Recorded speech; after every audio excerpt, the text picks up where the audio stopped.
Hi guys, how are you? I am back with another video helping you guys on the road to becoming an actor, model, or influencer. Today I will be doing the video with my son, Ja Siah, or at least part of the video. You may know him from Raising Dion on Netflix. He plays Dion, so he's going to be helping us out with the video today. So today we're going to be going over audition prep and going over some of the things that we do when we are preparing for Ja Siah to have an interview or audition, or my daughter. All right, so the first step we do when we get an audition is to what, Ja Siah? We print out all the lines we have on our script. That's right. We print the script out. Whatever they give us, we print it out because it's much better to have that hard copy to go off of. And then, of course, when you go to the audition, number one, you always want to be off book, but you still want to bring that script with you just in case. All right, so the second thing we do after we print our script is what? We go through the whole script. We read the lines, the instructions, ad-libs, notes, everything. Right. So you want to read the script in its entirety. Everything that's on the paper, you want to read. Okay? Even sometimes they mark it out and they say, stop here or cut this. I will even read those things sometimes just so that I know what's happening in the scene. That way you can put together what emotion you're supposed to be feeling, what the setting is, the plot, so you know where you are, what's happening. That way when you start acting it out, you have a better understanding of what it is you're doing. Step 2 will be learning and memorizing the lines. My mom will give me a script sometimes, and she'll let me read through the entire page to know what the scene's about. Right. And so we do that over and over and over again. So we repeat the script several times. Repetition helps you remember. Also, sometimes I will help him with the script. So depending on what the script is, how long it is, things like that, I'll give it to him and let him review it over and over and try to memorize it on his own. After that, the next step is me and him will go through it back and forth. That also helps with memorization. So then I can do the other person's parts and he can just do his parts. A lot of times what we do with the script, he learns, especially if it's not a very, very long script, it's only like maybe 4 or 5 pages, he will learn everybody's part. That way he knows exactly when to come in on his part. Because if he only learns his lines, then who's to say when that line falls into place? Another thing we do is if he has a short amount of time to do a script, or say it's a very, very long script, what I'll do is I will record all of the lines and I will, like on his cell phone, and give him a pair of headphones and let him listen to the script. Like sometimes we'll sometimes be like on a time crunch, and so she'll record it, and then on my cell phone, I'll listen to it, and if I listen say it to with it, yes, with what I recorded. Yeah, and I'll say it with what she recorded, and then repetition, it helps with the memorization. So, and then it helps your brain all get ready to do the audition. And you don't even realize it. Like, honestly, hearing it over and over and over again, your brain is getting it without you actively like reading it, memorizing it, trying. So just listening to it really helps. Now, this is what we do with step 4. This is when we bring the acting in. So, the best way to help you act would be, so act like you're really there. Sometimes when I'm acting and I'm reading a script, I like to ask my mom to record it for me so I listen to it and close my eyes, and I repeat it, and I imagine that I'm actually there, that I'm actually in the setting of where the scene is taking place. Right. And another way is also you can actually record yourself, okay? Now, earlier in the script, when you read through the script, you read all those notes, you read the directions, the instructions, the ad libs, all that stuff. It kind of gives you an idea of the setting, the plot, the emotion that is in that scene. Now, this is where you add it. Now, this is when you add in your faces, your body language, the emotion. So, this is the acting that goes on top of those words. This is what makes it real. This is what draws people in and makes it believable. And sometimes what we'll do is I'll record him doing it. That way he can actually see it and determine for himself if it feels like that is what that scene is trying to say. And then that is the feeling that scene is trying to get across. what I like to allow him to do is show me everything how he thinks it should be.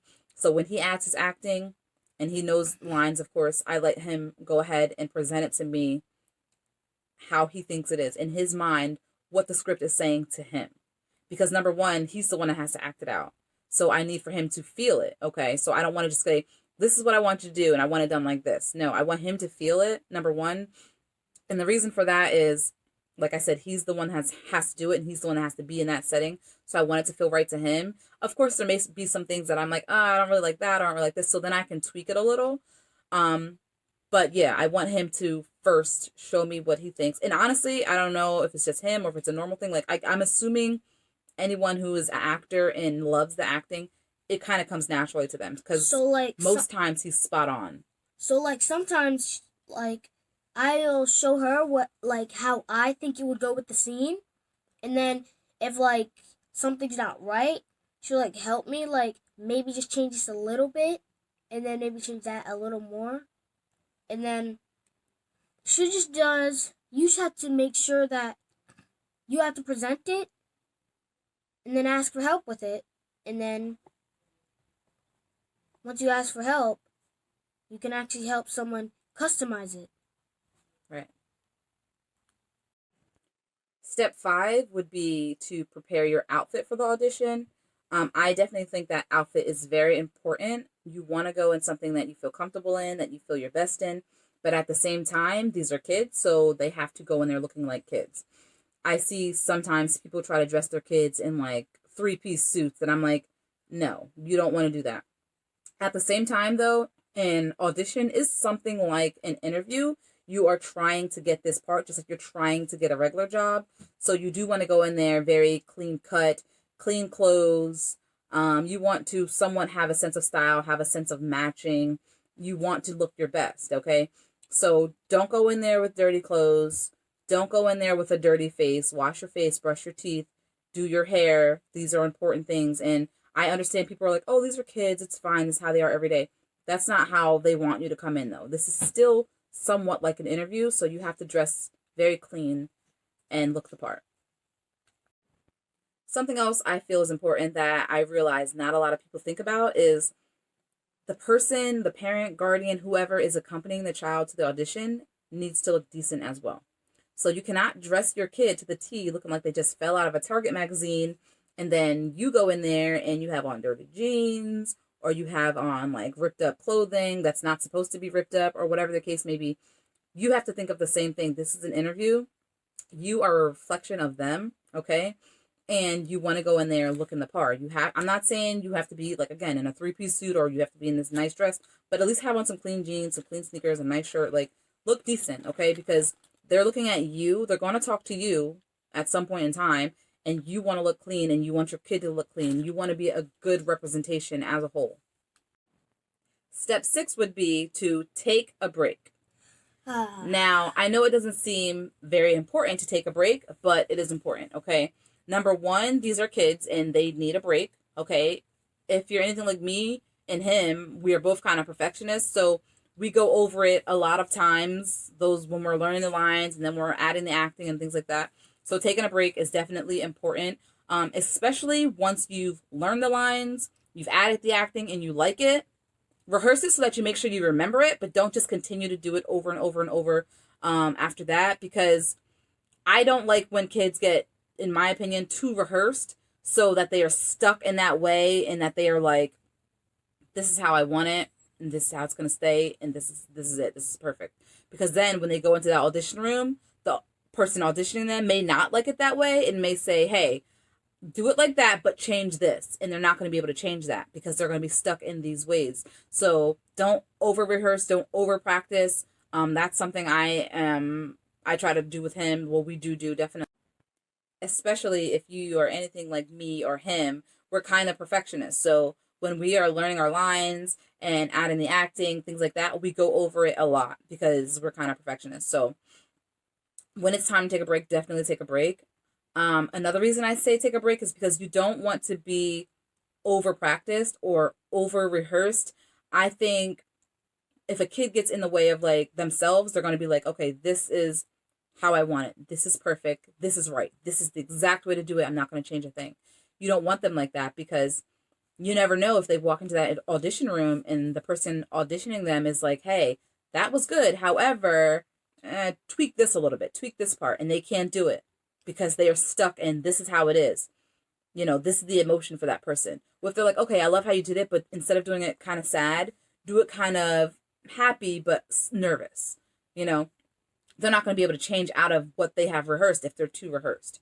So you have to keep it open to be tweaked, number one. A way to help with that is sometimes what we'll do is I'll be like, great, I loved how you did it like that. Now do it again, but do it in like this emotion, or do it like with this or with that. So we'll change it up ourselves sometimes, just a couple times. Nothing rehearsed, nothing practiced, to throw it in there and make it different. That way he's got that openness, and he's like more ready to change it up if possible. And sometimes a break can be helpful because, well, if you're working a lot, sometimes it's important because while you're on, like if you go to audition and you're like my mom said, if you're too overworked and you're focused on that way, it can also not just get you focused on the one way, but it can also make you confused between, like, sometimes they'll tell you like change the lines, like ad libs, but also you'll get confused with the ones you did, and you won't know that they were adding ad libs, and you'll be like, wait, but I had these lines first, so now I'm confused. Right. So you got to have that little bit of freedom also to improv. So if they say, hey, add this or add that, or make it your own, right? Because how sometimes you go on audition and like, make it your own, this is you, how do you want to do it, and you have to have that freedom. But if you're too rehearsed, it's going to be pretty hard to make it your own when it's like, no, this is what the lines say, this is what I'm saying. Maybe instead of saying, hey, what's that over there, you might want to say, hey, look at that, what's that, or whatever the case may be, whatever's more comfortable to you. But if you're over rehearsed, you're not going to be able to pull that out. Step number 7 would be, while he is taking a break, I like to go ahead and get on my computer, or if I already have the hard copies printed, etc., I like to review them and make sure that I have his resume and it's up to date, and his headshot printed out and it's a good headshot. Also, you want to pick the right headshot. So you don't want to take a theatrical headshot to a commercial audition or vice versa. And we will go over later on what those are, a difference between theatrical headshot, commercial headshot, things like that. So I like to make sure those things are ready. Even if you've auditioned for this company before and they never ask for a headshot or resume, your agent sends everything over, you don't need that, that's fine.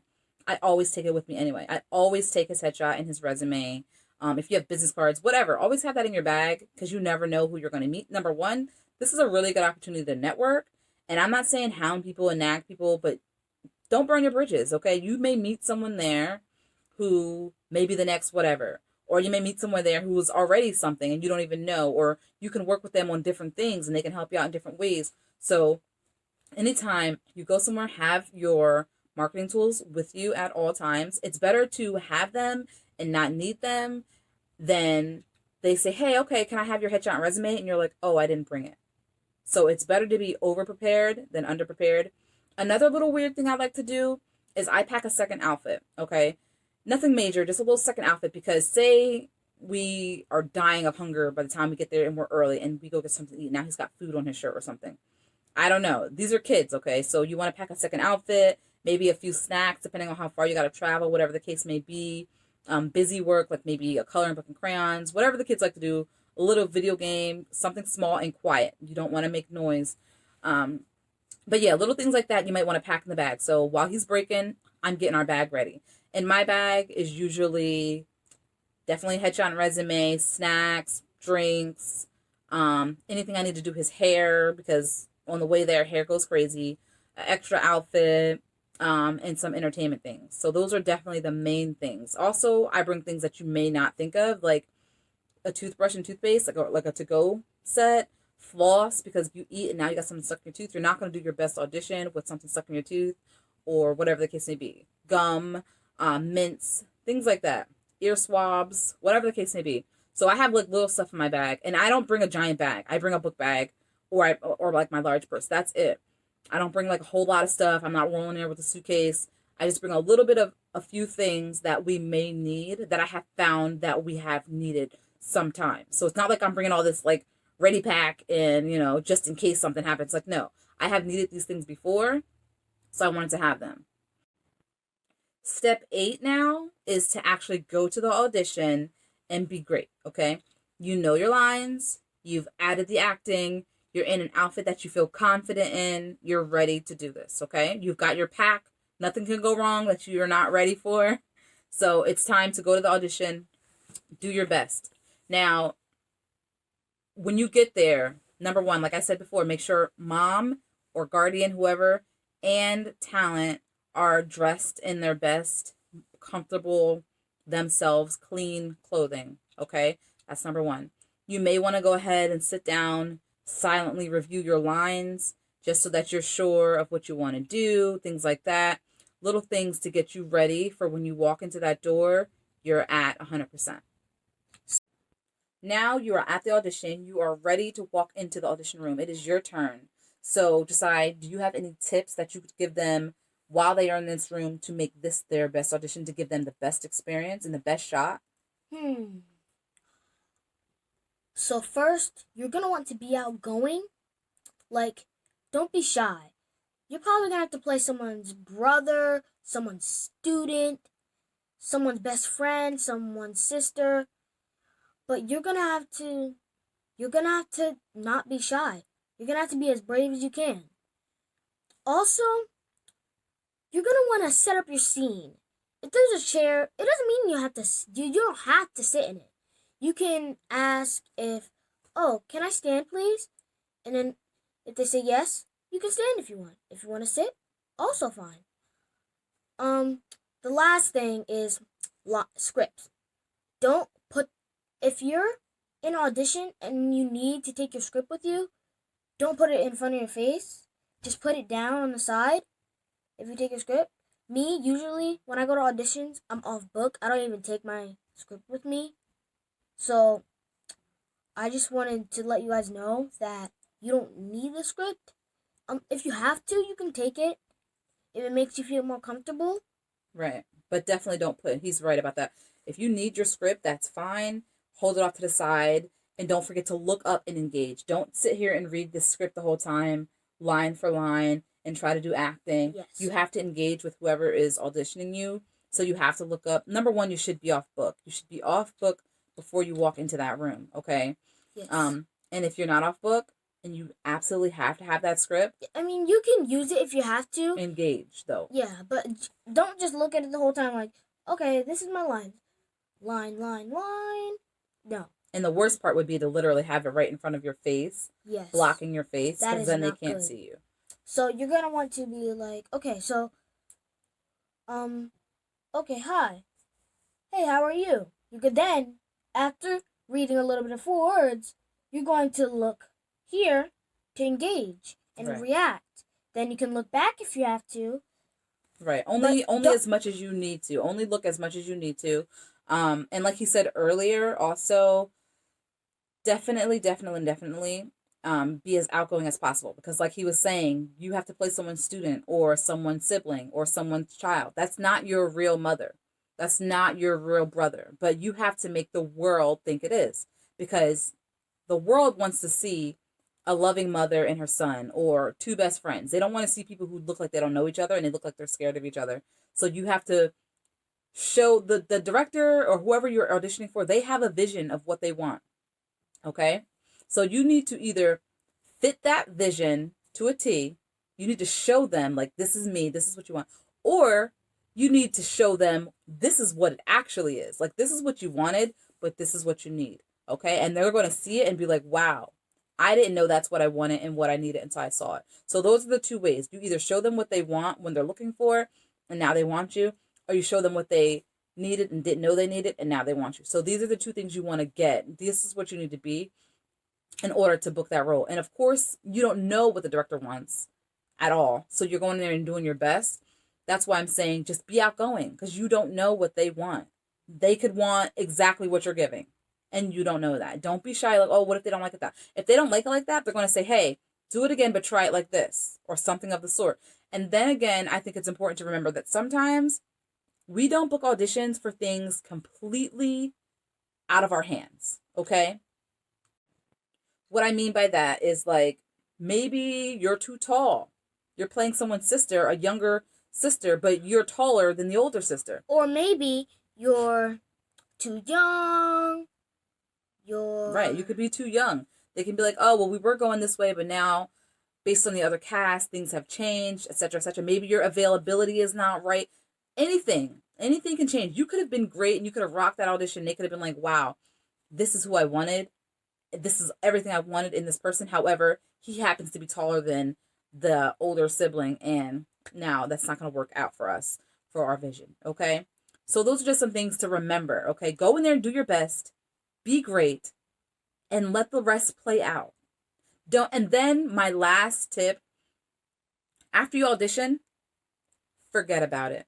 And I would probably say this is probably the hardest step. Okay, especially if it's something you would love to do and it's so cool and you just know you would want this job, or it's something that's really big. Those are really hard because then after you have the audition, you're just like, oh my God, are they going to call? Are they going to call? Are they going to call? You're going to stress yourself out. Just forget about it. Right. Forget about it because it's harder that way. It's harder that way.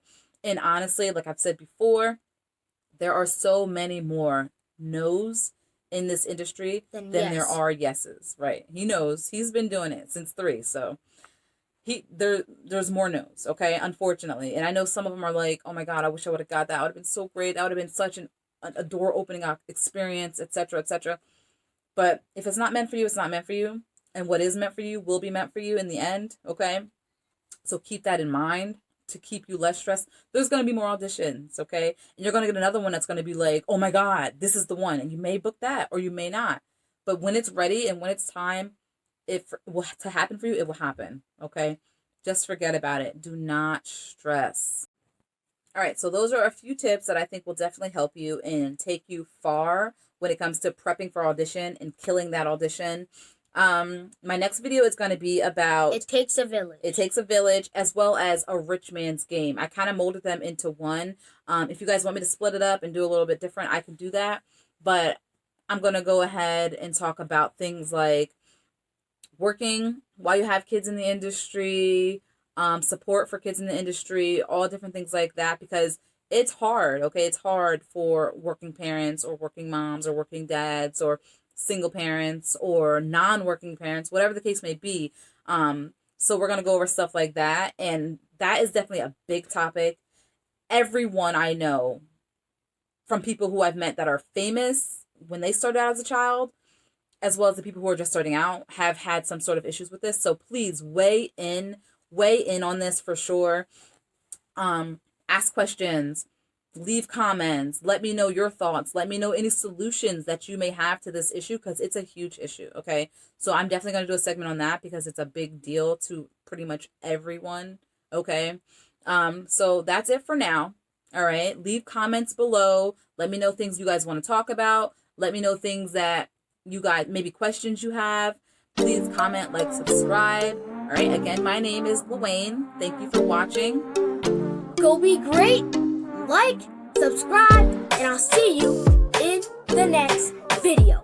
Thank you guys. Bye. Hit that notification bell. Hit that notification bell to get all my new videos. Ding, ding, ding. Thanks.